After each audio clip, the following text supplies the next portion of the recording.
Constant pressure is one of the easiest ways to give away goals against top division players. It only works well against someone that has not discovered the passing dribbling secret yet. Do that against me and you will notice your players constantly sticking their legs out and tackling thin air because they think I'm about to pass when I'm not. So they just stick their legs out trying to intercept.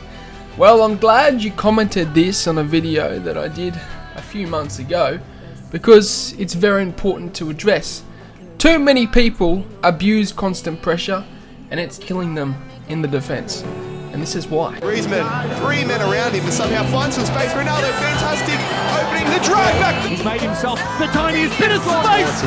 Almost feels like a bit of a taunt. Didn't really go for him. Oh! The display there is absolutely ridiculous. The Elastico on the goal line. On the goal line, the finest. We of talked about margins. Aussie FIFA. He's not here to make up the numbers. Obviously, if you're watching this channel, you're wanting to get better at FIFA and in turn, get better for EAFC 24. Transition into the new game for EAFC 24. Which means I'm going to be cold and brutal about this technique. If you use constant pressure, you will fail to get better at defending in FIFA 23 and years to come. The reason why is because in the lower divisions, players cannot be bothered to learn manual defending. So what do? They essentially abuse constant pressure to make up for their inabilities. And it's funny, if I do a video on here saying avoid constant pressure, learn right sit switching, there's so many people that come to me in the comment section and go, well, I'm using constant pressure, the stamina doesn't get lost and I'm winning games from it. Well, yes sir, you're winning games from it, but simply because you're in Division 8. And that's why I started the video off by saying, if you're watching these videos, you're of course wanting to get better at FIFA. Which means, if you truly want to improve, stop using constant pressure. Take it from me now. Stop using constant pressure. Learn to defend manually. Press high up the pitch and defend manually. I don't think there's a video that summarizes it better than a video that I uploaded 9 months ago on constant pressure and your ability to press the opponent without using this tactic in FIFA 23.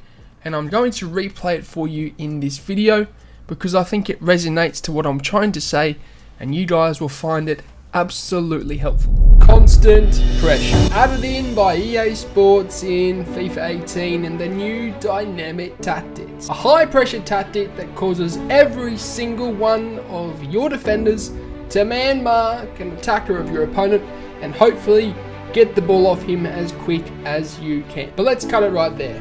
EA, they took it too far. And since it's gone too far, EA have come out and they have said they have reduced the effectiveness of constant pressure by limiting the stamina of the player once activating this pressure tactic. Yes, rest in peace. And as a result, all it's done is flooded my DMs with questions and obviously inquiries as to what we should be doing to pressure the opponent post-patch. And if you did click on this video, how to constant press without losing stamina post-patch in FIFA 23, then you're more than likely expecting to learn such a thing. Well, let me just say, if you're willing to put in the work and actually listen to what I have to say in this video, then you 100% will learn how to constant press post-patch without losing stamina. But I mean, I won't be surprised if this video cops a few more dislikes than normal. And it's simply because media companies, including TikTok, has caused people in society to have a low attention span. People are always looking for that instant quick fix. And if their problem hasn't been solved, well then they just give up. And the reason I'm saying this is simply because there's no hack to actually making constant pressure work without losing stamina. And honestly, you see it in every other aspect of life. Get a six-pack in 7 days. Look like Chris Hemsworth with this diet. Are you seeing how this resonates? But what I will say is if you're willing to put the work in and actually listen very clearly to what I have to say, then you will simply prevail in not only FIFA 23, but also every single year to come in terms of pressing your opponent. This is how to constant press without losing stamina and indeed defend like an absolute G in FIFA 23. Have you ever heard of the saying, constant pressure this year is honestly like MS-DOS pressing in the E-World Cup final? Well, today is more an MS-DOS defending tutorial, and in general it's how I personally defend because I adapted my defending style off the man himself. You see, the thing is, with constant pressure, it uses the AI to press the opponent for you. It's very lazy, it's an alternative to not learning manual defending, and if you guys want to actually prevail, and if you want to become a top tier FIFA player, then you need to listen to me and actually learn how to press manually with the right stick, second man pressing, and in general, the 4 stages of second man press. Now, I've gone through this before, but the 4 stages include with second man press, learning to get the angles with the right stick, anticipating the flow of the play, tracking runs, and then the ability to press the opponent by selecting multiple defenders at once to then squeeze him off the ball. That is 4th stage, and this is what the video is about. The 4th stage of right stick switching and pressing the opponent. You see, the thing is with MS-DOS, how he is defending is he is simply selecting multiple defenders at once to squeeze the opponent and constantly press him when the opponent is attempting to attack. Literally, when you're playing against MS-DOS, you will struggle to get into his half because of how he presses. It's similar to constant pressure, and the way he defends is almost identical to constant pressure. He is switching between multiple defenders at once with right stick to push them up together as a unit to press and suffocate the opponent. And I use a term in my coaching academy. I want you to press him as if you are suffocating him with a plastic bag and not allowing him to breathe. It's exactly what I mean. You want him to not breathe and to not think of what he's going to do next because you're pressing him that much. The way you do it is essentially you need to select one of your defenders, run him up towards the ball carrier, then switch off to a second defender. The first defender, you then want to second man press with him. And if you have run him up close enough to the ball carrier, he will be the closest player to second man press with, because that's, as we know, is how second man press works. It has to be the closest player to the ball carrier. Okay, you have that first defender that you had selection of, run up and press the ball carrier. Second of all, you have another defender, and that's the second guy you selected. You want to run him up simultaneously with the second man presser, not only press the ball carrier, but also cover a passing lane at the same time. This will cut off a passing lane to him, and will also put more pressure onto him. Then comes selecting the third or the fourth player, depending on which direction the actual ball carrier turns when you press him with the first 2 defenders is the direction that you want to switch to next, and it will be the third or fourth player that you select then. As I said, depending on which direction he turns will depend on which player you select, because there will be a third and a fourth defender around that area. You want to then select him and then cover the passing lane whilst at the same time simultaneously approaching him.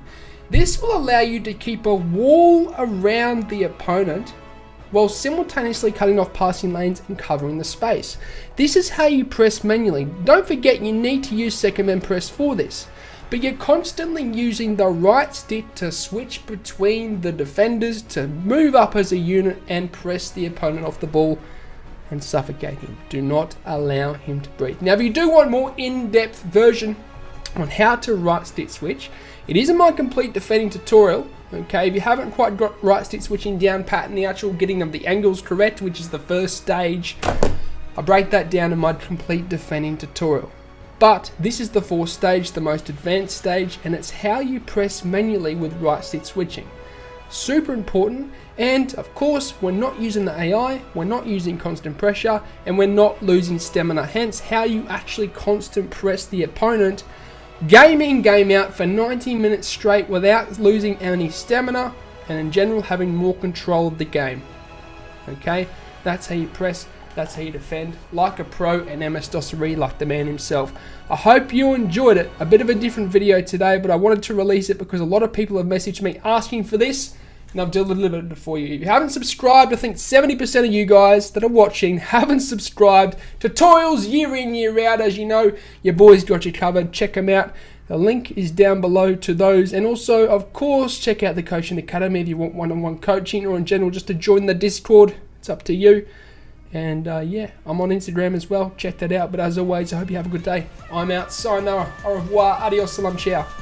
Goodbye. Thanks for watching. If you enjoyed the video, then I'd really appreciate it if you hit the subscribe button. And lastly, if you do want any pre-gaming fuel or supplement, then head over to atpscience.com, which is the first link in the description, and use the code AussieFIFA at checkout to get yourself a discount. Not only is it the cheapest way to get supplements, but it helps me out a ton, guys, so thank you.